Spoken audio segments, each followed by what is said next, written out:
Hello, আসসালামু আলাইকুম সবাইকে। নতুন আরেকটি ভিডিও নিয়ে চলে আসলাম। আর আজকে আমি যাচ্ছি চাঁদপুর রণগোয়ালে। অনেকেই এই প্লেসটিতে কিভাবে যেতে হয় জানেন না, আর তাই এই ভিডিওতে আমি বিস্তারিত তুলে ধরব কিভাবে রণগোয়াল যাবেন। চলুন শুরু করা যাক। এখন আমি আছি চাঁদপুর বাস স্ট্যান্ডে। এখান থেকে আপনি সরাসরি রিক্সা বা অটোতেও যেতে পারেন, আবার কালীবাড়ি থেকেও যেতে পারবেন। আমি আগে কালীবাড়ি যাচ্ছি। চাঁদপুর বাস স্ট্যান্ড থেকে কালীবাড়ি অটো ভাড়া 10 টাকা মাত্র। কালীবাড়ি যেতে আপনার চোখে পড়বে চাঁদপুর স্টেডিয়াম। আপনারা চাইলে চাঁদপুর বাস স্ট্যান্ড থেকে সরাসরি রিক্সা অথবা অটোতে করেও যেতে পারেন। বাস স্ট্যান্ড থেকে অটোতে ভাড়া আপনার পড়বে রিজার্ভ নিলে 150 থেকে 200 টাকার মতো, আর রিক্সা নিলে 100 টাকার মতো পড়তে পারে। আর এখন যেটি দেখছেন সেটি হলো চাঁদপুর অঙ্গিকা স্মৃতিসৌধ। স্মৃতিসৌধ পার হলেই কিছুক্ষণ পরেই দেখতে পারবেন চাঁদপুর শহীদ মিনার। শহীদ মিনারের কিছুক্ষণ পরেই চলে আসবে কালীবাড়ি সিএনজি স্ট্যান্ড। আর একটু সামনে রেল স্টেশন পার হয়ে এখান থেকে আপনি রিক্সা নিলে 40 থেকে 50 টাকায় অথবা অটোতে 20 থেকে 30 টাকায় জনপ্রতি সরাসরি রণগোয়াল যেতে পারবেন।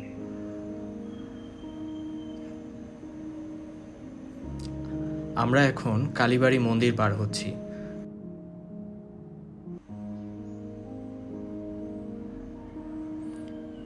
এখন যেটি দেখতে পাচ্ছেন সেটি হলো চাঁদপুর পৌরসভা।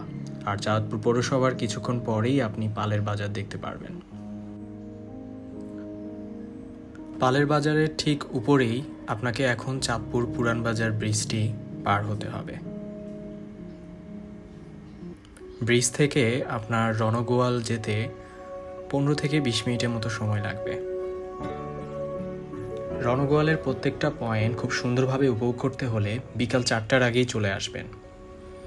আর ব্রিজ পার হয়েই সামনে একটি বাজার রয়েছে। আর এই বাজারটির নাম হচ্ছে লোহারপুল পুরান বাজার।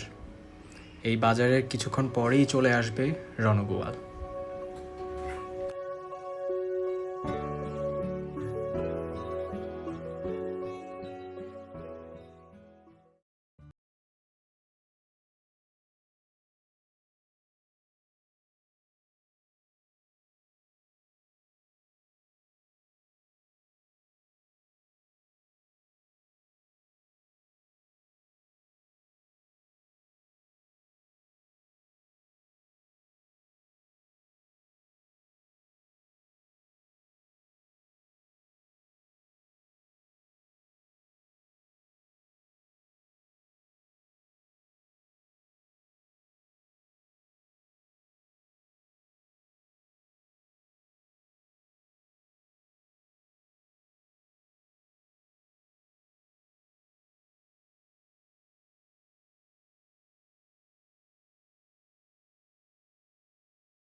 তবে শেষ বিকেলে এখানে অনেক পানি চলে এসেছে, তাই একটু আগে আসার চেষ্টা করবেন।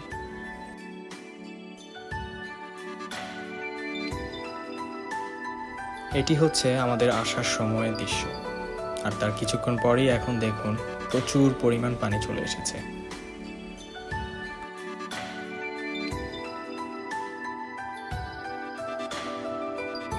এবার আমরা যাব দ্বিতীয় স্পটটিতে। ওই যে গাছগুলো দেখছেন, আমরা ওখানেই যাব। আর এখানে যাওয়ার জন্য আপনাকে একটু পিছনে গিয়ে কয়েকটা ঘরবাড়ি আছে, সেই ঘরবাড়ির উপর দিয়ে আপনাকে ওই স্পটটিতে যেতে হবে।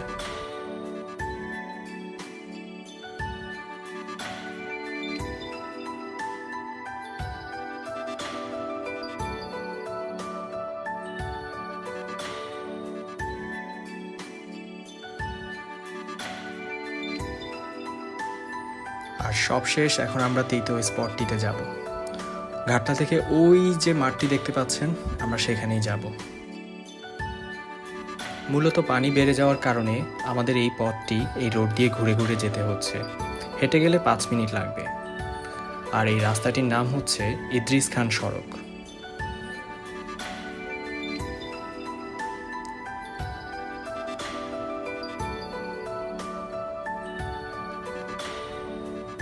কিছুক্ষণ হাঁটার পরেই আমরা চলে আসলাম তৃতীয় স্পটটিতে।